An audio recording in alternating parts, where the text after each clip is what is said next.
చూస్తాం. కాబట్టి పావురం ఎంత పవిత్రమైనదో, పరిశుద్ధమైనదో, ఎంత నిష్కలంకమైనటువంటి హృదయం కలదో మనం ఇక్కడ చూసాం.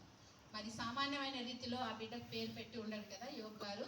అలాగే మనం ఇక్కడ చూసినట్లయితే, ఈ మధ్యలో మనం చూసినట్లయితే పావురం అక్కడ ఉంది. చూసారా, గమనించారా? చూడు, పాస్టర్ గారికి ముందుగానే ఆలోచన, ఎంత పరిశుద్ధంగా ఆ పావురాన్ని ఏమి పెట్టలేదు, పరిశుద్ధమైనటువంటి పావురాన్ని మాత్రమే అక్కడ నిలబెట్టడం జరిగింది, ఆకాశంలో సంచరిస్తూ. తర్వాత పావురం యొక్క పరమగీతంలో 2:14 కూడా పావురం ఏంటి, బండ సందుల్లో ఉండేటువంటి పావురం అంట. బండ సందులు అంటే మనకి ఏం గుర్తొస్తుంది? బండ క్రీస్తుకి సాదృశ్యంగా ఉంది, అవునా? చూడండి ఎంత ఆధిక్యత పావురానికి దేవుడు ఇచ్చాడో ఇక్కడ కూడా. అలాగే పావురం ఎక్కడ ఉంటుందంటే చాలా వరకు దేవుని సన్నిధిలోనే తిరుగుతూ ఉంటుందంట. ఎప్పుడు కూడా పావురము దేవుని సన్నిధిలోనే ఉంటుంది. పావురం యొక్క స్వరం అంట మధురమైనదంట. మీరు పరమగీతంలో 2:14 చూస్తే ఈ మాటలు, 3 మాటలు అక్కడ రాసి ఉంటాయి. అలాగే పావురం యొక్క ముఖము మనోహరము. ఎంత మనోహరంగా, ఎంత పవిత్రంగా, ఎంత పరిశుద్ధంగా దేవుని సన్నిధిలో పావురం అనేది సంచరిస్తుంది. మనం కర్నూలుకి వెళ్ళినప్పుడు కూడా పెళ్ళికి అన్ని పావురాలే ఉన్నాయి చర్చిలో, చూసామా? అన్ని పావురాలే ఉన్నాయి తిరుగుతూ. కాబట్టి వాళ్ళు దాన్ని పంపించడం లేదు, అక్కడే గుళ్ళు కట్టుకొని అక్కడే ఉంటున్నాయి అన్నమాట. అంటే పరిశుద్ధతకు గుర్తుగా ఉంటుంది. తర్వాత బలి అర్పణకు కూడా పావురాన్ని ఉపయోగిస్తారు. కాబట్టి యోబు ఎంత ఆలోచించి పెట్టాడు. తన కూతుర్ని బలి ఇవ్వడానికి కూడా, జమీమాని బలి ఇవ్వడానికి కూడా యోబు తనకు ఆ పేరు పెట్టడం జరిగింది. అలాగే ఇన్ని మంచి లక్షణాలు కలిగిన పావురాన్ని తన పేరుకు అర్థంగా కలిగినటువంటి ఈ జమీమా యొక్క పరిశుద్ధత, నిష్కలంశమైన పవిత్రురాలిగా జీవించి ఉందని మనం దీని గురించి మనం తెలుసుకుందాము.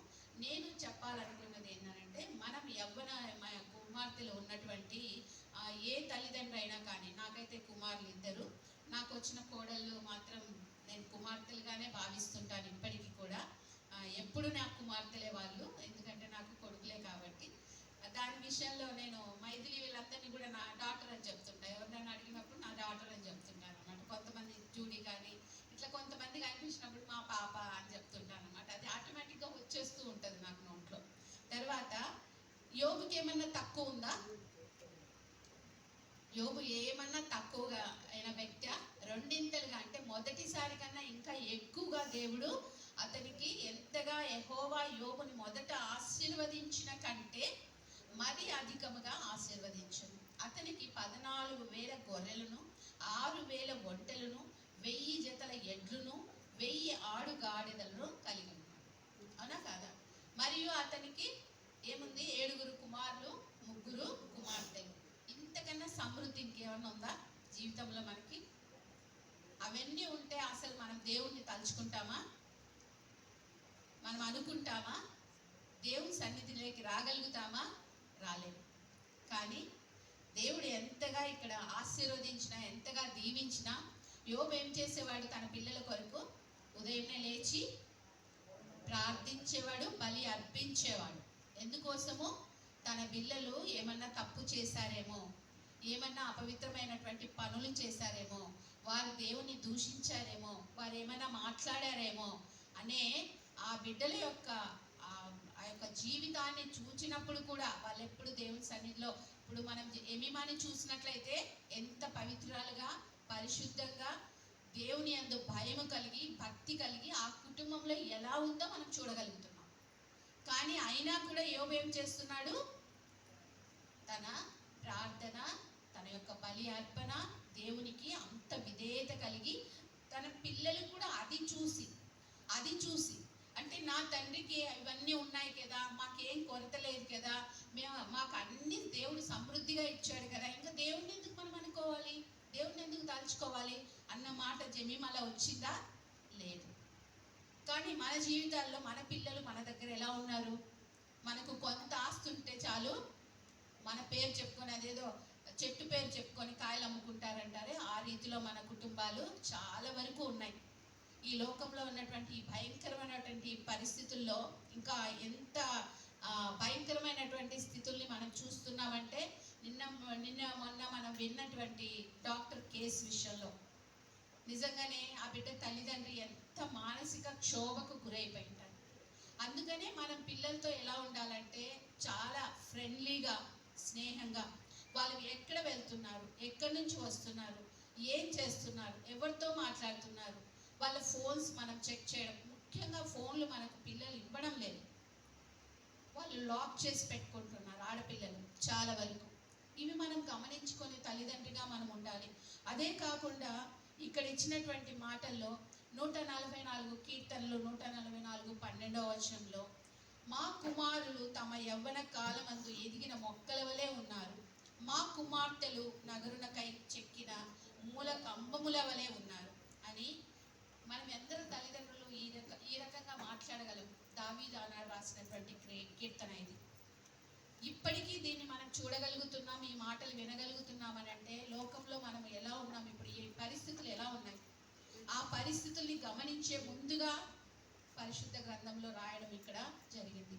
మా కుమారులు తమ యవ్వన కాలమందు ఎదిగిన మొక్కల వలె ఉన్నారంట. మొక్కలు ఎంత మంచిగా అవి పెరుగుతుంటాయి, మనం నీళ్లు పోస్తుంటాం, వాటిని పెంచుతుంటాము. అలాగే మన పిల్లల విషయంలో కూడా చిన్నప్పటి నుంచి వాళ్ళకు ప్రతిదీ ఇస్తుంటాం, వాళ్ళు అడిగిన వెంటనే తీసుకొచ్చి ఇస్తాము.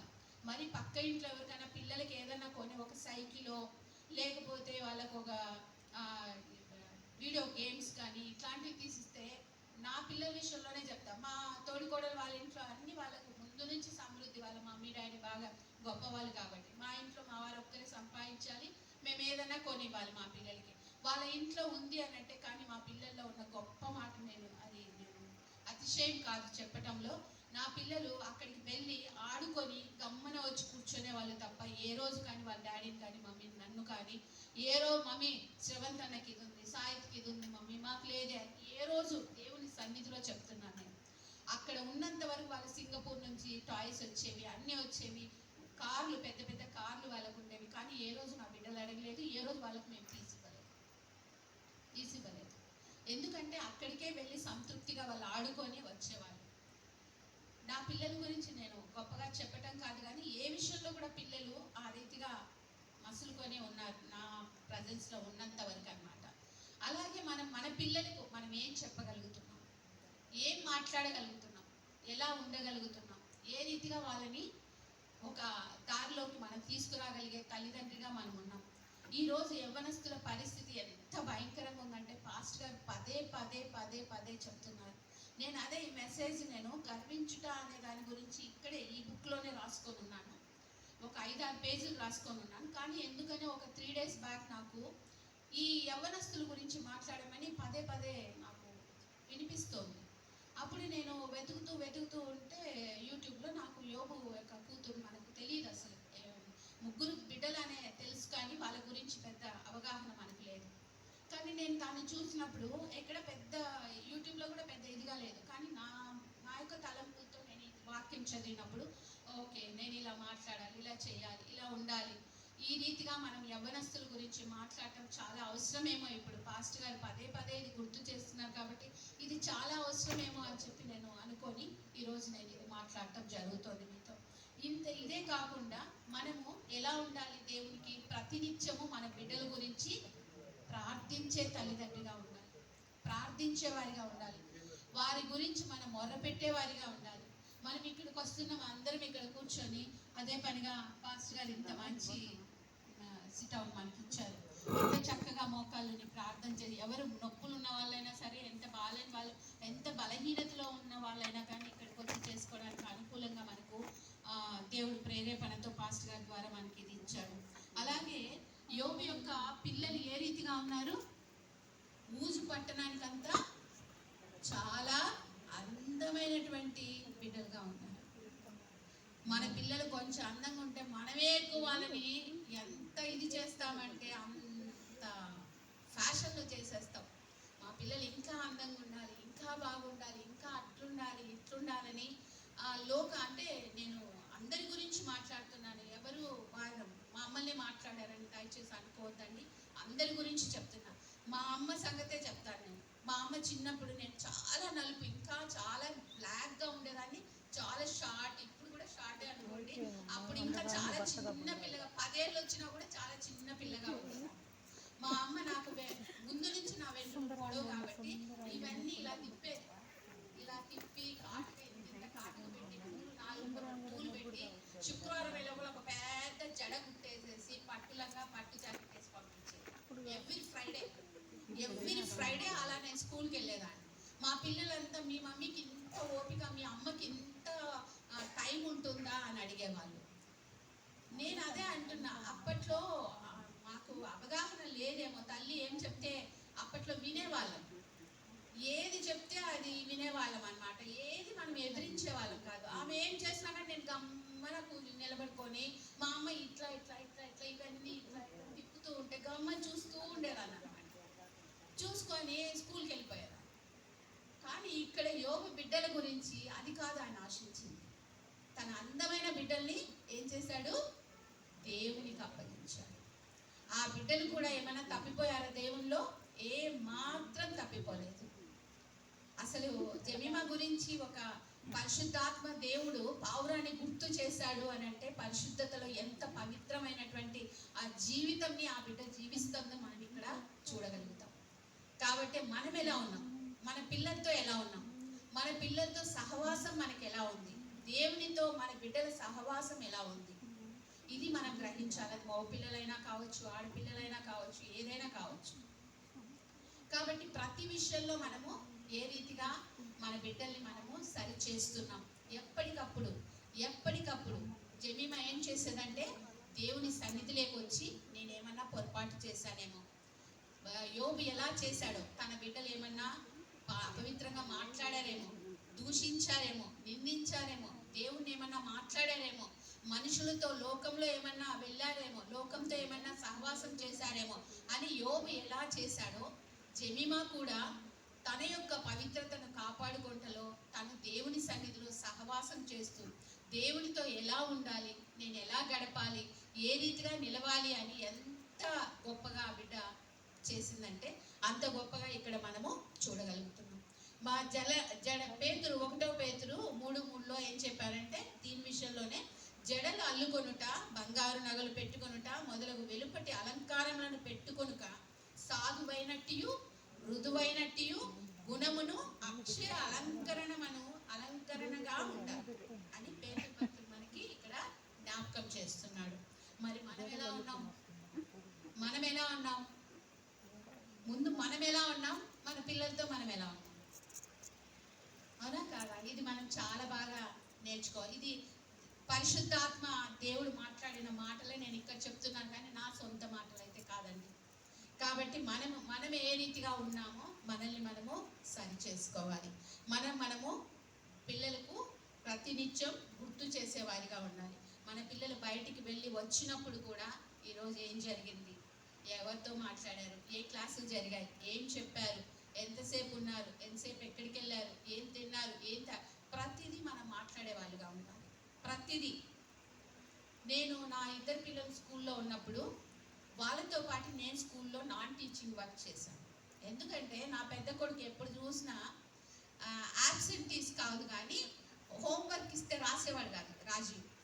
రాయకుండా వచ్చి చెట్టు దగ్గరకు వచ్చి నిలబడుతుంటే ప్రతిరోజు నాకు కంప్లైంట్స్ అనమాట. అక్క ల్యాండ్ ఫోన్, అప్పుడు ల్యాండ్ ఫోన్ మనకి ఇంట్లో ఉండేవి కాబట్టి ల్యాండ్ ఫోన్ వచ్చి ఏం శోభ, రాజీవ్ హోంవర్క్ చేయలేదండి. అజయ్ ఏమో అన్నీ చేస్తున్నాడు, అంటే నా చిన్న కొడుకు అన్నీ చేస్తున్నాడు. రాజీవ్ ఎందుకు చేయలేదు? నువ్వు కూర్చోబెట్టింటే ఇద్దరికి చెప్పుంటావు కదా, మరి ఎందుకు వాడు రాయలేదు అంటే ఏం లేదని చెప్పాడక్క. అట్లా వారంలో 2-3 సార్లు ఇదే ప్రశ్న అనమాట. హిందీ టీచర్ నాగలత టీచర్ అని ఉంటుంది. ఆమె నోట్స్ ఎప్పుడు మన దగ్గర హిందీ నోట్స్ ఉండేది కాదు. ఎప్పుడు హిందీ నోట్స్ తెచ్చుకోడు మీ అబ్బాయి, మేడం తెచ్చుకోడు. ఎందుకు తెచ్చుకోడు టీచర్ అని ఆ స్కూల్లో నన్ను కూడా, నేను పని చేయకముందు కూడా టీచర్ అనేవాళ్ళు. ఎందుకంటే మా వాళ్ళ లెక్చరర్ కాబట్టి నాకు టీచర్ అనేవాళ్ళు. అది ఏంటండి, నేను అన్ని పంపిస్తున్నాను, నేను అన్ని చెక్ చేస్తున్నాను, అన్ని చూసే పంపిస్తున్నాను, ఆ నోట్స్ ఏమవుతుందో నాకు అర్థమైంది కాదు. కాబట్టి మన పిల్లల్ని మనము ప్రతినిత్యం చెక్ అందుకోసమని నేను నాన్ టీచింగ్ స్టాఫ్గా నేను అక్కడ చేయడం జరిగింది. ఎందుకోసం అంటే నేనుండి నా పిల్లల్ని చూసుకోగలను కదా, నేను దగ్గరుంటే నా పిల్లలు దారి తప్పకుండా చూడగలను. అందుకనే 10th క్లాస్ వరకు మా పిల్లల్ని చాలా పవిత్రులుగా చూశాను. ఆ తర్వాత నా పెద్ద కొడుకు చేయి దాటిపోయాడు. చాలా అసలు ఎంత బీటెక్ వచ్చిన తర్వాత ఎంత దారి తప్పాడంటే, నేను మదనపల్లి మిడ్స్లో వాడికి ఫ్రీ సీట్ వచ్చింది బీటెక్ వస్తే వాడిని పంపించాను. వాడిని మేము చెక్ చేయకపోవడం వల్ల వాడు ఎంత ఇంకా స్నేహితులు భయంకరమైనటువంటి స్నేహితులు తయారయ్యారు అప్పట్లోనే. ఇంకా వాడి చదువు కూడా పూర్తయ్యే ఫస్ట్ సెమిస్టర్ జరిగితే ఆ మార్క్ లిస్ట్ అన్ని పంపించారు వాళ్ళు, ఆఫీస్ వాళ్ళు. చాలా భయంకరమైన. నేను వాడి దగ్గరికి సెకండ్ సెమిస్టర్కి ఒక హోటల్లో 15 రోజులు ఉండి వాడిని చదివించి ఎగ్జామ్ ఇది చేసి రావడం జరిగింది. ఎందుకంటే మన పిల్లల్ని మనము వదిలిపెట్టే వారిగా ఎప్పుడూ ఉండకూడదండి. వదిలిపెడితే వాళ్ళు రెక్కలు వచ్చిన, ఎందుకంటే స్కూల్లో ఉన్నంత వరకు వాళ్ళ పెద్దమ్మ మేము అందరం ఉండేవాళ్ళం కాబట్టి ఆ ప్రయత్నం ఎప్పుడు చేసేవాళ్ళు కాదు. బయట గేటు దాటి వెళ్ళాలంటే ఇదనమాట. కానీ ఇప్పుడున్నటువంటి పరిస్థితులు ఎలా ఉన్నాయంటే మన పిల్లలు మాట వినే స్థితిలో అయితే లేదు. ప్రస్తుతం మాట వినే స్థితిలో అయితే లేదు. మనం అది గమనించుకోవాలి. మనం వారికి చెప్పగలగాలి ప్రేమతో, మృదుత్వంతో. ఇక్కడ అదే చెప్పారు, పరమగీతములు కాదు, మనం ఏ రీతిగా ఉన్నామనంటే వాళ్ళ హృదయంలో మృదువైన, సామెతలు 15:1 మృదువైనటువంటి మాట క్రోధమును చల్లార్చును, నొప్పించు మాట కోపమును రేపును. ఈ 2 మాటల్ని మనం తీసుకొని, సామెతల్లో చాలా మాటలు ఉన్నాయి. సామెతలు 31:30 కూడా ఏముంటది? గుణవంతురాలైనటువంటి భార్య స్త్రీ ఏ రకంగా ఉంటుంది, ఎంత ఇది ఏంటంటే ఆమె చేసే ప్రతి పనిలో మనము ఆమెను గురించి నేర్చుకోవాల్సింది ఎంతో ఉంటుంది 31వ సామెతల్లో. అలాగే ఇక్కడ చెప్పిన విషయంలో కూడా పిల్లల గురించి మనం ఏ రీతిగా ఉండాలి, సామెతల్లోనే మళ్ళీ ఈ మాట 15:1 మనతో మాట్లాడారు. మృదువైన మాట కోపమును క్రోధమును చల్లార్చును. మృదువైన మాట క్రోధమును చల్లార్చును, నొప్పించు మాట కోపమును రేపును. కాబట్టి మనము ఇప్పుడున్న జనరేషన్లో ముఖ్యంగా మన పిల్లల హయాం చాలా వరకు అయిపోయింది. ఇప్పుడు వచ్చిన మన మనవరాలు కావచ్చు, లేదా మన బిడ్డలు, చిన్న బిడ్డలు కావచ్చు, ఇప్పుడున్నటువంటి వాళ్ళు ఒక్క మాట కూడా మనల్ని అననివ్వడం లేదు. ఎదురు మాట్లాడుతున్నారు. మొన్న కూడా పాస్టర్ గారు అంటున్నారు, ఎవరికి విష్ చేసే అలవాటే లేదమ్మా ఇప్పుడు పిల్లలకి. పెద్దవాళ్ళని చూస్తే విషే చేయరు. మనం ప్రతి ఒక్కరూ విష్ చేసుకుంటాం. ప్రతి వాళ్ళని ఎవరిని చూసినా విష్ చేస్తాం. విష్ చేయండి మనం మాట్లాడం. కానీ ఇప్పుడున్నటువంటి జనరేషన్లో కనీసం విషింగ్ అన్న మాట లేదు పిల్లలకి. మరి స్కూల్స్లో ఏం నేర్పిస్తున్నారు, వాళ్ళకు ఎలా ఉండాలి, వాళ్ళ ఇంట్లో అట్మాస్ఫియర్ ఎలా ఉంది, భార్యాభర్తలు కుటుంబం ఎలా ఉంది, ఆ యొక్క పరిస్థితులు వాళ్ళని తారుమారు చేస్తున్నాయి పిల్లల్ని. ఇవన్నీ మనం గమనించాల్సిన వారిగా ఉన్నాం. మనం ఏ రీతిగా ఉన్నాము, ఏ రీతిగా మనము మన పిల్లలకి నేర్పించగలుగుతున్నాము, మనం భార్యాభర్తలుగా ఏ రీతిగా వాళ్ళు ఉన్న సమయంలో వారితో మనము ఎంతైనా భార్యాభర్తలుగా గొడవలు పడుతున్నప్పుడు పిల్లల ముందుగా దయచేసి మనం అవి చేశాము అంటే వాళ్ళ మైండ్స్లో ఇప్పుడున్న పిల్లలు, ముందున్న పిల్లల గురించి, మన బిడ్డల గురించి నేను మాట్లాడతాను. ఇప్పుడున్నటువంటి జనరేషన్లో ప్రతిదీ ఆ పిల్లలు అదే చేసి మనకు చూపిస్తున్నారు, అదే మాట్లాడుతున్నారు. నువ్వు డాడీ మాట్లాడుతున్నా. మొన్న రీసెంట్గా నేను ఒక ఫ్యామిలీ దగ్గరికి బర్త్డే అని చెప్తే వెళ్తే వెంటనే అమ్మాయి ఒక్క మాట కూడా వినటం లేదు. ఆమె చెప్తూ ఉంది, ఆమె డాక్టర్ అనమాట, తను చెప్తూ ఉంది పాపకి, తను ఒక్క మాట కూడా, మమ్మీ నాకు తెలుసు, నేను చేస్తా, నేను ఇంత చేసేది అని మాట్లాడుతుంది. ఆమె ఎంత అవమానంగా, ఒక డాక్టర్ ఆమె ఎంత అవమానంగా ఫీల్ అవుతుందంటే అప్పుడు నాతో అంటుంది, ఆంటీ నేను ఎప్పుడు ఇంట్లో ఉండను కదా ఆంటీ, ప్రొద్దున లేసిన ఉద్యోగం కోసం నేను వెళ్ళిపోతాను, వీళ్ళ అమ్మమ్మ తాత ఎక్కువ గారావం ఆంటీ, అందువల్ల నేనంటే లెక్కలేదు ఆంటీ నా బిడ్డకు. అది మనం చాలా తప్పు చేస్తున్నాం. బిడ్డల్ని ఎంత కష్టమైనా ఏమైనా మనమే చూడాలి. చిన్నప్పుడు మాత్రం వాళ్ళని వదిలిపెడితే మాత్రం వాళ్ళు దారి తప్పే స్థితిలో తప్పనిసరిగా ఉంటారు. మనం ఆ బిడ్డల్ని ఏ రీతిగా మనము ముందుకు తీసుకురావాలా అనేది నేను చెప్పడం కాదు, కానీ వాక్యం ద్వారా నేను మాట్లాడుతున్నాను. అలాగే మనము ఇంకొకటి కూడా 1 కొరింథీ 15:58 నా ప్రియ సహోదరులారా, నీ ప్రయాస మీ ప్రయాస ప్రభువునందు వ్యర్థము కాదు. కాబట్టి మన బిడ్డల కొరకు మనం చేయవలసింది ఏంటి? ప్రార్థన, కన్నీటితో కూడినటువంటి ప్రార్థన. మనం ఎప్పుడైతే ఆ ప్రార్థన చేయగలుగుతామో, మన బిడ్డలు మన చేయి దాటిపోయారనుకోండి, మనం చేయవలసింది ఏంటి? ఇంకా ప్రార్థన. ఆ ప్రార్థన, వాక్యం చదువుకోవడం, ఎప్పటికప్పుడు వాక్యం ద్వారా మనము ఎదిగింపజేయబడతాం. ఎందుకంటే వాక్యం మనల్ని ఓర్పు, సహనం, ఓదార్పు ఎలా ఉంటుంది, మన బిడ్డలతో మాట్లాడేటప్పుడు వాళ్ళు ఎదిరించి మాట్లాడకుండా మనం ఏ రీతిగా వారితో మాట్లాడగలం, ఏ రీతిగా వారికి సమాధానం చెప్పగలం అనేది మనకు వాక్యం ద్వారా తెలుస్తుంది. వాక్యంలో ఎప్పుడైతే మనం పట్టుదల కలిగి ఉంటామో, ప్రతిరోజు ఒక్క వాక్యమైనా మన సమయాన్ని పోనీయకుండా, మనకి ఎన్ని పనులు ఉన్నప్పటికీ ఒక్క అధ్యాయం మనం డైలీ బ్రెడ్గా ఒకటి పెట్టుకొని దాన్ని చదవగలిగామంటే మన కుటుంబాల్లో ఎంతో దైవ ఆశీర్వాదాన్ని మన కుటుంబంలో మనము చూడగలుగుతాం. మన యొక్క ప్రవర్తన, మన యొక్క పరిస్థితి, మన యొక్క ప్రార్థన, మన యొక్క వాక్యము బిడ్డలు మన భర్త చూడనప్పుడు, ఒకవేళ మన భర్త మనల్ని ఏదో ఒక రీతిగా అవమానపరుస్తూ మాట్లాడుతున్నప్పటికీ, ఏదో ఒక రీతిగా నిందిస్తున్నప్పుడు, మనం చేయని తప్పు కూడా వారు చేశానని చెప్తున్నప్పుడు, మన యొక్క వాక్య మాటలో, మన యొక్క ప్రార్థనలో దేవుడు తప్పనిసరిగా మన భర్తలతో, మన బిడ్డలతో మాట్లాడటం జరుగుతుంది. ఇది నేను చూసినాను, ఇది నా జీవితంలో నేను చూశాను కాబట్టి నేను చెప్తున్నాను. నా బిడ్డలు ఈరోజు నిన్న లేక మొన్నే నా కొడుకు వీడియో పెట్టాడు. యుఎస్లో ఇంగ్లీష్ వాళ్ళ మధ్యలో, ఫారినర్స్ అందరూ వాళ్ళ మధ్యలో అటోకతను గిటార్ వాయిస్తున్నాడు, ఇటోకతను గిటార్ వాయిస్తున్నాడు. నా బిడ్డ మధ్యలో నిలబడి పాట పాడుతున్నాడు, సోలో. ఒక్కడే ఉంది నా దగ్గర వీడియో. అలాగా దేవుడు హెచ్చిస్తున్నాడు. దేవుడు ఎంతగా వాడుకుంటున్నాడంటే, నా కొడుకుని కానీ అమెరికాకు నేను వెళ్ళినప్పుడు చూశాను. నాకు ఎంత సంతోషం వేసిందంటే, నిజంగా నా పిల్లల్ని నేను ఆ రోజు ప్రార్థన చేయకుండా బయటికి బిడ్డల్ని పంపించేదాన్ని కాదు. కానీ మైథిలి ఒక పాటని నాకు గుర్తు చేసింది ఈరోజు. రండి సువార్త సునాదంతో పాటలో అసలు ఈ 4 మాటలు పాస్టర్ గారు ఇప్పుడే మనం చేశారు. నేను ప్రభు మార్గము విడిచితిని. కొంతకాలం అయిన తర్వాత నేను 2008, 9, 7 ఆ ప్రాంతంలో 2008 నుంచి 2015, 16 వరకు నేను ఎలా జీవించాను అంటే లోకంలో వెళ్ళిపోయాను. ఎందుకంటే పిల్లలు ఇంకా పై స్థాయికి వచ్చేసారు, పిల్లలు పెద్ద దీనికి వచ్చేసారు కాబట్టి నేను లోకంలోకి వెళ్ళిపోయాను.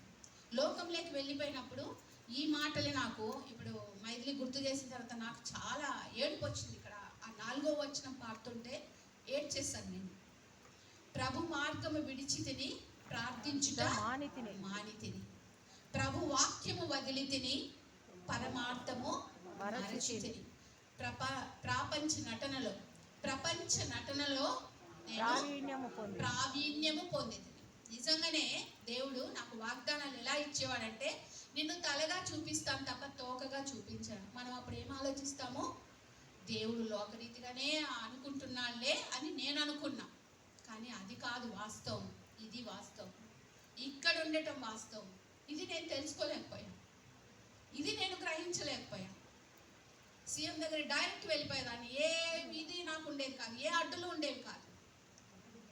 ఎక్కడ మీటింగ్స్ పెట్టినా అనర్గళంగా మాట్లాడగలిగే